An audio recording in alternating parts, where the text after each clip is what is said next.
حبايبي يا حلوين، النهاردة هنتكلم عن إنسانة أحب الناس لكل ابن. احنا هنحتفل النهاردة بعيد الأم، والأم أعظم شيء في الوجود. مين يقدر ما يحبش أمه؟ لما بس افتكروا كده يا حبايبي وانتوا لسه بتقولوا تمسككم وترعاكم وتحضنكم وتغذيكم وتربيكم وتعلمكم، ولما تكبروا وتأكلكم وتشربكم لما تكبروا وتنصحكم. ده نصايح الأم دي مهمة جدا في حياتنا.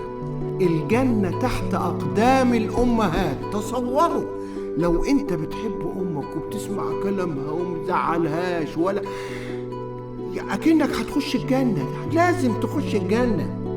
طب في حديث شريف سأل سائل رسول الله صلى الله عليه وسلم وقال له: من أحق الناس بحسن صحابتي؟ قال: أمك. فقال: ثم من؟ قال: أمك. ثم من؟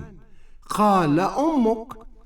يعني الرسول صلى الله عليه وسلم رددها 3 مرات للتأكيد. فما بالكم بقى الجنة تحت أقدام الأمهات. أحق الناس بصحبتي أمك ثم أمك. وبعدين إحنا يعني ما نبقاش نكرين للجميل، يعني بنكبر، هي اللي بتكبرنا وبتخلينا كويسين وفي وسط المجتمع وتحمينا من الشر وتصحنا بالحاجات اللي تحبنا.